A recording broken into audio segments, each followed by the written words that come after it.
This story happened after my divorce. I thought my marriage to my ex-husband was happy and fulfilling, but his betrayal and infidelity completely destroyed my trust and love. I yearned for a fresh start, but my world collapsed again when my ex-husband secretly took my children away. I searched 4 places for any sign of my children and my ex-husband, even just a glimmer of hope to keep me going, but no matter how hard I tried, I could never find them. My desperation and helplessness tortured me deeply and left me at a loss for words. At a time when I needed help and support the most, I befriended a man. He was a man who was addicted to illegal drugs and often showed up at local bars and nightclubs. I didn't want anything to do with him, but he initiated a conversation with me and gradually became my friend. He told me his own story, and his life was once full of pain and struggle. Like me, he had also gone through the pain of divorce and the loss of a child. Despite our different experiences, we formed a special bond in the face of our shared pain. After I became friends with the man who was addicted to illegal drugs, I became addicted to drugs and began frequenting the local bars. That man became my companion and comfort. He expressed sympathy for my divorce and missing children issues and began to introduce me to different drugs. Initially, I refused his offers, but gradually I began to feel helpless and miserable and began to numb myself with the help of drugs. I met more people in the bar who were also addicted to drugs. We got together and used drugs to escape the difficulties and pain of life. Whenever I felt desperate, drugs became my outlet and antidote. But it turned out that such an antidote only made my situation worse. One night, I was partying with the guy in the bar.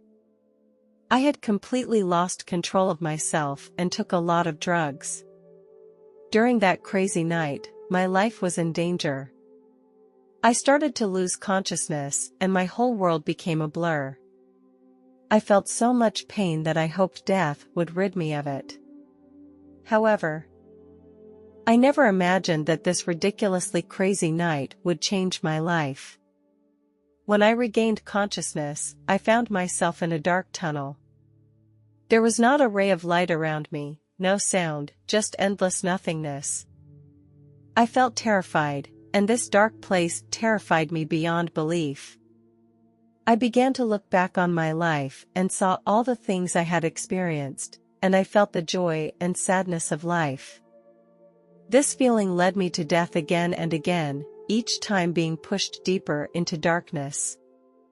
I was trapped in a dark, eerie place, and I felt the stench and death in the air. The ground was burning lava, and the temperature was so high that I could barely stand it. I heard the moans and howls of countless people, which came from all directions and made me feel overwhelmed with terror and despair. Fire sometimes flickered out of the darkness, and through it I saw some terrible creatures, writhing and crawling in the corners of the inferno. I walked through a scorched earth and saw countless agonized souls, writhing in agony in the lava, their screams breaking my heart. They were caught by some terrible demon and dragged into the lava with spears or hooks. I saw a woman hanging above the lava, bound to a rack of steel and covered with flames. She screamed, causing me to feel deep sorrow and helplessness. I was chased by all kinds of horrible creatures that roared and screamed, spewing flames and venom from their mouths. I had nowhere to hide but to run as best I could and try to survive.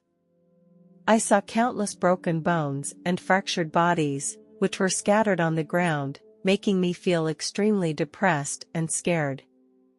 This place, I knew, was hell, the habitat of all demons and evil spirits, and I would be trapped here forever. When I thought I could no longer bear the pain of hell, a warm glow suddenly spilled onto my face. I looked up and found a mysterious man in a gorgeous robe appearing in front of me. His gaze was filled with warmth and compassion, as if he could see deep into my heart.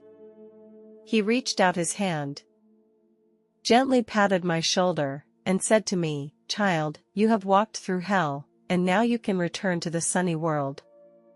His voice was soft and soothing, making me feel incredibly warm and comfortable. As he spoke, I suddenly felt my body floating lightly, as if I were floating in the air. I saw my body fade away in the light and then reborn. It all happened so mysteriously and wonderfully that I could not find the right words to describe how I felt. When I arrived at the gates of heaven, I was surrounded by countless shining angels. They welcomed me with soft voices and smiles, making me feel an unparalleled peace and warmth. Heaven was filled with a sense of peace. The whole heaven was illuminated by soft light, without a single pollution or blemish. The sky was blue in color, without a single cloud, and the sunlight was abundant and soft, making people feel very comfortable. There are beautiful views and gorgeous colors, and there is no cold or hot weather. There are many different areas in the paradise, each with its own character and beauty. There was a bright green meadow with all kinds of flowers scattered on it, from blue tumbleweeds to red roses. There are some small streams in the meadow, and some small animals moving around in the meadow. All of them are very friendly and make people feel peaceful and comfortable. There are also many buildings in the paradise, and they are all built with the most beautiful materials. These buildings come in all shapes and sizes. Some are palaces, some are gardens, and some are libraries and schools. These buildings are filled with music and singing, which makes people feel very warm and joyful. The people here are very friendly and welcoming. People live there very happily, without pain or disease, and there is no jealousy or hatred among people. All respect and love each other. In heaven, people can commune with God intimately and feel His love and compassion, which makes people feel incredibly happy and joyful. As I was wandering in heaven, I suddenly saw a familiar figure, which was my late grandmother.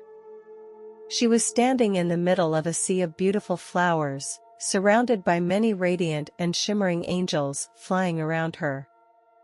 I went to her side and she turned her head to look at me. At that moment, our eyes met and my heart welled up with infinite emotions and joy. She smiled and said, "My child, you are here." I talked with her for a long time about many things from the past, and she told me that she had been watching and praying for me, hoping that I would have a bright future. I expressed my love and thoughts to her, and she responded with the same sentiments. In this beautiful garden, we felt carefree, without pain, without illness, without separation. I also met other loved ones who had passed away, and we shared our lives together in heaven. We enjoyed the beautiful scenery, the food, the music, and the dancing together. They told me that they were always watching over me, praying for me to get through it, and always sending me love and strength. I saw a man in a white robe walking toward me. He had gentle eyes and looked very friendly. He smiled at me, held out his hand, and welcomed me to heaven. I felt his palm was very warm, as if it could bring me endless comfort and strength. I wanted to kneel down and pay my respects to him, but he pulled me up and told me he didn't need my respects. We sat down and started talking. He asked me about my life, my likes and worries, and I poured everything out to him. He listened attentively and did not interrupt me or criticize me. On the contrary, he comforted me and encouraged me, making me feel very loved and accepted. In our conversation, I felt the warmth and peace of Jesus. His words made me feel very comfortable and relaxed, like a long-lost child finally reuniting with his parents. We discussed many things, including my faith, my family, and my future. He told me that he would always be by my side, protecting me and taking care of me. Finally, he gently told me that it was time to return to Earth. I was surprised and asked, "Why do you want me to go back to Earth? I would rather stay here all the time." Jesus replied, "Your mission is not yet complete, and you have very important work to accomplish on Earth. Your mission is to help others on Earth and bring them hope and love." I thought of my family and friends and others who needed me. I understood Jesus' words and learned that I had to return to Earth to complete my mission. Jesus smiled at me and said, "Don't worry, I will be with you until you complete your mission." I felt warm and comforted, knowing I would not be alone. I told Jesus I was ready to return to Earth and continue my mission. Jesus gave me a hug and told me he would always be watching and blessing me. I felt a strong gravitational force that made me begin to fall downward. I felt my body getting heavier and gradually regained the feeling of my body. I began to hear sounds around me, felt the temperature around me, and my eyes reopened. I slowly found myself back in the human world again, back in my body. This transition was amazing and gave me a deeper understanding of the relationship between the human body and the soul. Although I stayed with the beauty of heaven, I knew I needed to return to Earth. After that moment, I was deeply aware that I needed to make some changes and that I could no longer let my life be ruined. So I began trying to quit illicit drugs and alcohol and slowly regain my physical and mental health and order in my life. I began attending various drug and psychological treatments, learning how to deal with my emotions and stress, and began to take a fresh look at my life. For a long time, I struggled to find my children and my ex-husband, but never received any news. I kept the love and anticipation for my children alive and kept waiting for a miracle to happen. However, even in my darkest days, I never gave up searching and expecting. Years later, I received a social media message from my long-lost children. They found me, and we were finally reunited. In the years since, I have spent every ounce of my being to provide support and love to my children, trying to make them the people they want to be. I am acutely aware of the impact that friend had on my life. I learned from him what not to do and realized the key choices to make in life. It is now clear to me that even in the darkest of times, we cannot lose hope and faith.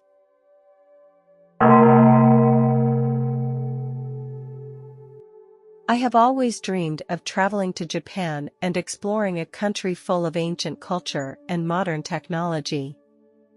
I especially wanted to see the bustling downtown area of Tokyo and the breathtaking view of Mount Fuji. So, I planned a 2-week-long trip. I still vividly remember it was the afternoon of March 11, 2011. I was in a small town in the southern part of Fukushima Prefecture, preparing to depart for Tokyo. I was sitting on the balcony of my hotel, breathing deeply in the fresh air. Suddenly, a strong tremor came and shook me off the balcony and onto the ground. I was completely unable to control my body, and even standing became a huge challenge. After a few seconds, I began to see some windows shatter and nearby buildings shake. People began to run in panic, and I began to feel panic. However, the most frightening thing was that the quake seemed to be getting stronger and stronger, like a giant shaking the earth with force. I could feel the ground trembling, buildings swaying, and I could even hear trees, poles, and other objects swaying. Some people started yelling and screaming, some ran around in panic, but most people calmly tried to find cover. I tried to escape as well, but as I turned to leave, a huge piece of wall crashed down on top of me, and I was trapped in the rubble. As I was pinned down, I felt intense pain and a sense of suffocation. It became difficult for me to breathe, and I even risked having my ribs crushed. I felt I could not move, could not call for help, and could not get any help. At this point, I began to feel a sense of desperation that I had never felt before. I thought about my family and friends, what they would think and what they would do. I thought about how my life was coming to an end and how I would not be able to fulfill my unfulfilled dreams and plans. In this situation, a sense of despair and helplessness began to permeate my mind. I began to feel fear and loneliness, and I felt that I was about to die. And this feeling would be too much for anyone to bear. Yet, even in this extreme situation, I was still unwilling to give up. I tried to stay calm and hope to be found, even if it was only a faint hope. I kept calling out and praying that I would survive and be reunited with my family and friends. I was unwilling to give up on life, even if the feelings of despair and helplessness were strong. Slowly, my consciousness became more and more blurred. I began to close my eyes. I don't know how long it took. I felt my weight suddenly become lighter, as if an invisible force had rescued me from the rubble. I was brought into a light where the light was so bright and pure that I felt a peace and calmness I had never felt before. I felt my body was wrapped in this light, as if a precious treasure was being cared for. This light had a healing and soothing power that made me feel less alone and helpless. I heard a gentle voice, a voice I had never heard before, but I knew it was God speaking to me. He told me, "Son, it is safe here." That voice was so kind. As I was surrounded by that voice, my heart was warmed and healed. I felt my fear and despair disappear and be replaced by a stronger and better power. In the light of that radiance, I felt completely healed and redeemed in my mind and body. The beauty and holiness of this light reminded me of the heaven depicted in the Bible. The intensity of the light did not make me feel uncomfortable, on the contrary, it gave me a feeling of peace and tranquility. In the midst of the light, I saw a figure with infinite power and infinite love. The silhouette of the figure became clearer and I began to recognize the figure as God. Although I had never seen God with my own eyes, I knew that this was Him, and my heart was filled with gratitude and joy. God and I communicated for a long time. I asked God, "Why couldn't you have prevented the disaster from happening?" God replied, "My child, it is not that I cannot prevent disasters from happening. But I also cannot prevent the free will of human choices." Feeling challenged in my understanding, I asked, "The free will of mankind to choose? What does that mean?" God replied, "When I created humans, I gave them free will, which is a divine and precious gift. But free will also means that humans need to be responsible for their own choices and actions." I thought for a moment and then asked, "But why should those innocent people who had no choice in this earthquake suffer like this?" God was silent for a moment and then said, "My child, earthquakes and other natural disasters are not directly caused by me. These are forces of nature that operate in their own orbit. But when these disasters occur, I will be there, and I will lead those who suffer out of the darkness and bring them strength and hope." Later, God took me to another place. Here, I felt peace. Countless flowers and trees emanated fragrance and life. God took me through a beautiful meadow. I saw my loved ones who had passed away. They were all dressed in white and looked very happy and peaceful. They gazed at me with familiar and warm eyes, as if welcoming me. My mood felt an inexplicable joy because I knew they were now well and free from any pain. There, I met my grandmother. She looked at me with tenderness and care, as she always did. We hugged each other. She told me that she was always watching over me, always by my side. She made me feel her presence and love, which gave me great comfort and relief. In heaven, I also met other family members and friends. My grandmother took me by the hand and said, "I will take you for a stroll." I was amazed by the sight before me. In this beautiful world, tall palaces and towers stood on the distant horizon, emanating a dazzling light. They appeared to be made of pure gold, and each building was beautifully detailed and decorated, as if they had come out of a fairy tale. Surrounding the palaces and towers are spacious parks and squares. All kinds of flowers and trees can be seen everywhere. The branches of the trees swayed gently in the breeze, and the petals of the flowers float down on the heads of people. There are some animals running and playing in the distance, and some flying birds soaring in the air, making people feel incomparable harmony and freedom. People were enjoying the beauty of life in the parks and squares as they strolled hand in hand and shoulder to shoulder in this wonderland. Everyone's face was smiling with happiness and contentment, as if they were all enjoying the real life and love in paradise. The buildings and sights in heaven are so gorgeous that one cannot imagine. There, people can really enjoy the beauty of life and feel the real joy and love. I wanted to stay here and never leave. But then God's voice suddenly rang out, "Son, you need to go back."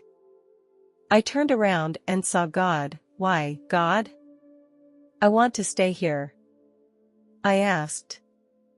God looked at me with a smile and said, "My child, you have an important task to accomplish.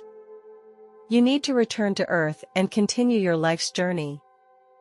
Your life has many more values and meanings, and you need to fulfill them." I felt a little confused, but, "God, this place is so beautiful and I don't want to leave it." "I know, son, but your time has not yet come. You need to finish your mission on Earth and then come back here. This is your true home, and you can always come back." I nodded my head in understanding, feeling a sense of comfort and strength from God's words. I began to understand that although heaven was so beautiful and peaceful, Earth had its own value and meaning, and I needed to go back to complete my mission. "Thank you, God. I will go back and try to do my job," I said. God smiled, nodded, and said to me, "I know, son. I will always be there for you, to give you strength and guidance. Now, go back, your journey through life awaits you." I bowed deeply, then turned and left heaven to begin a new journey of life. As I returned to my body, I felt myself slowly descending. I felt the weight and pressure of my body, as if I was being drawn back into the real world by some force. The moment I realized I was back in my body, I felt an intense pain hit my body, like a wire connected directly to my nervous system. My body began to tremble and I felt my heart beat faster and my breath catch. Then I saw a beam of light that gradually appeared in front of my eyes. This light became brighter and brighter. I felt my soul returning to my body, and the light seemed to be a mysterious energy that brought me back to consciousness. I knew that if I didn't do something, I might not survive. I started looking around for a source of water. At the time of the earthquake, I was on my balcony and there happened to be a sprinkler next to me for watering the flowers. I carefully drank every drop of water and used it to moisten my throat. 2 days had passed and I was so weak that I could hardly breathe. Just when I thought I was at the end of my life, I heard the voices of the rescuers. They finally found me. They finally found me and used an excavator to get me out. Later, I was admitted to the hospital. I didn't experience any serious problems except for my body showing symptoms of dehydration. An earthquake is a terrible disaster that will take the lives and homes of many people without mercy. I survived the earthquake, and this experience made me feel how fragile and precious life is. At the time of the earthquake, I felt fear and despair, and it felt like the whole world was crumbling. I am so thankful that God was there and that He gave me the motivation to keep going. When I survived, I felt more moved and relieved than ever before. I realized that life is so fragile and we must cherish it. The days I spent in the ruins made me understand more about my life and the meaning of my existence. The material things and power that people seek are not important. What really matters is our humanity and the care and help we give to others. The impressions left by this experience will stay with me for the rest of my life. I value what I have more and respect life and others. Later, I realized the magnitude of this earthquake. It brought devastation to the lives and homes of millions of people. Thousands of people lost their lives in this earthquake. They included my Japanese friends and those I had never met. I feel very sad because the loss of these people has caused irreparable pain to their families and their country. Although they are gone, we will not forget them. We will remember their lives and their sacrifice, as well as those who worked so hard and dedicatedly to save lives. We are grateful to the rescuers and volunteers who showed the light of humanity in this disaster.